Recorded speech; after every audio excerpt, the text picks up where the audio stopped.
Gil Martin here, and welcome everybody to the Daily Packers Post, where we bring you in-depth daily coverage of your Green Bay Packers. We're here every day, Monday through Friday. Don't forget to subscribe and hit the like button so you get new content as soon as it drops.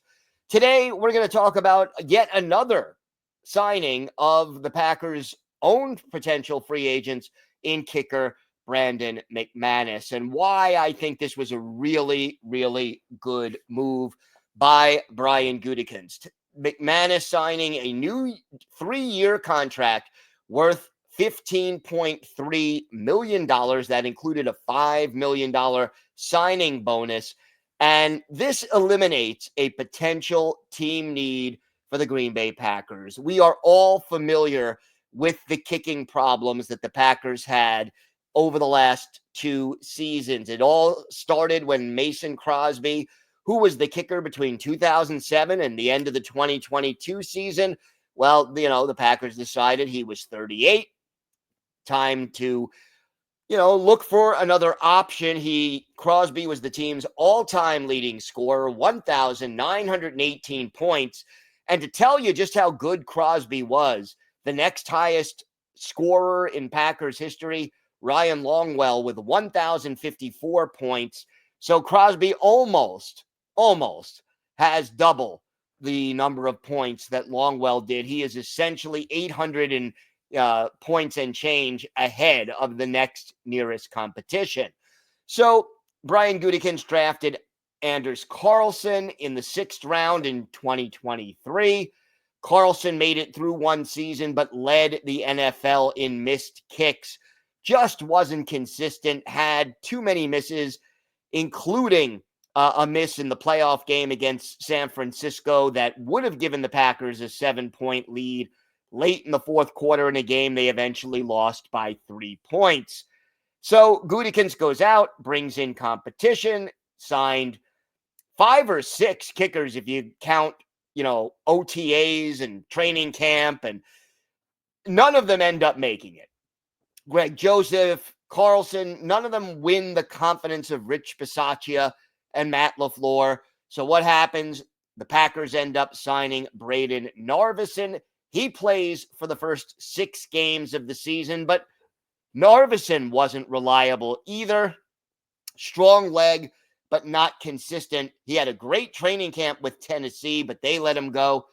And after 6 games, the Packers end up signing McManus. He had some off-the-field issues that prevented him from being signed sooner. I wonder whether or not Gutekunst would have signed him instead of Narveson had McManus been an option, but he wasn't. So after 6 games, the Packers sign him, and McManus had an immediate impact on the Packers. In his first 2 games in Green Bay, he kicked game-winning field goals, a 45-yarder that beat the Texans on the last play of the game, and then a 24-yarder against Jacksonville on the last play of the game.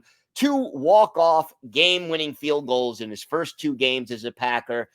That was great. And then McManus just delivers over the course of the season.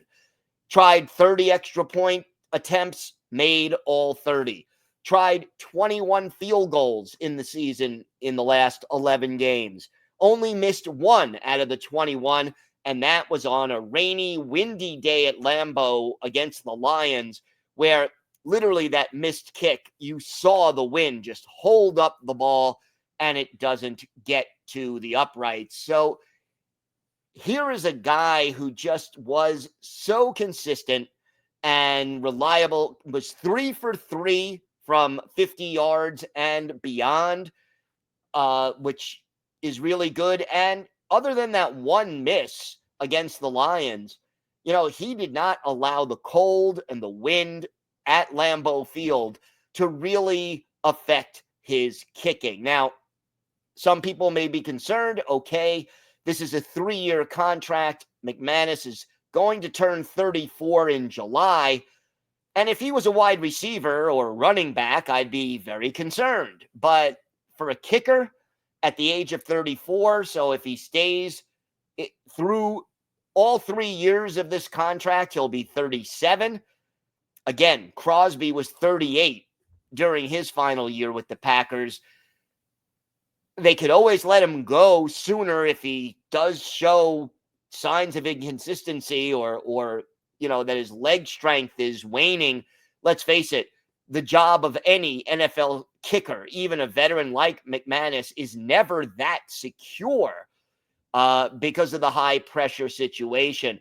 But I think Matt LaFleur summed it up best. He was asked in December about McManus. And if you can recall, when he was asked once about Carlson, he said, "Oh, yeah, I say a little prayer before he kicks." And later, he tried to walk that back and say he was joking. But if you think about it, here's what he said about McManus. "I don't even really watch it all the time now. I just kind of move on to the next thing." And for a coach to say that about a kicker, that might be, the highest praise that a kicker could get from a head coach. Because essentially what he's saying is, you know what? I don't have to worry about this guy. I know he's reliable. And, that just takes a load off of his mind and off the mind of the players and the fans. So you can cross kicker off the Packers offseason to-do list. And now Brian Gutekunst can concentrate on improving the cornerbacks, the offensive line, the defensive line, wide receiver, and really all of the other needs that the Packers have, as far as adding depth and maybe, a veteran go-to receiver.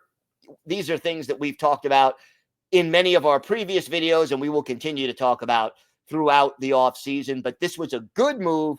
Brandon McManus re-signing with the Packers for the next 3 years.